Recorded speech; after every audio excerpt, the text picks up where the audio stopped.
So I was scrolling through the Pokedex as you do when I noticed something very strange. I had the Pokedex from shortest to tallest, and that's when I realised Magikarp is the same height as Flareon. Yeah, a fish is the same height as a fox. That makes sense. And yes, there are some big fish, but Magikarp is not one of them. Unless they measured it in length. But that still wouldn't make sense. And if that one didn't confuse you, I am sure this next one will. Because for some reason, Houndstone is 6'7" or 2 meters. That means that this cute dog is taller than Pokemon like Garchomp and Haxorus, and they could have measured it by length, but I don't see why they would. It's not a serpent or serpent-like, nor is it some sort of insect or worm, so this will forever confuse me. Something else that confuses me is how tall Seedot is. This little Pokemon, which is disguised as a nut, is almost 2 foot tall.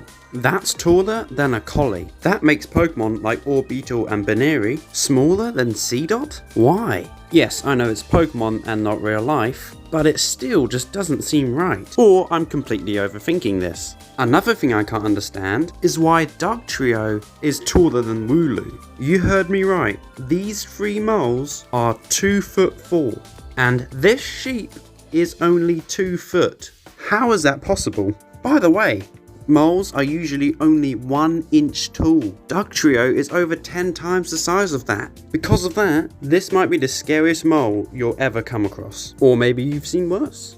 Earlier I mentioned Orbeetle, but did you know it's only 1'4"? Okay, that's not really shocking, it's a ladybird. In fact, that's really big for a ladybird. But the actual strange thing about Orbeetle is that it's the same height as both of its pre-evolutions. Yeah, Blipbug and Dottler are both 1'4" as well. I'm not sure if that's ever happened before, but it definitely is hilarious. And those are only some Pokemon heights that confuse me. There's definitely a lot more that I know about, so let me know if you want a part 2 of this. Anyways, that's all for this video, so I'll see you guys next time.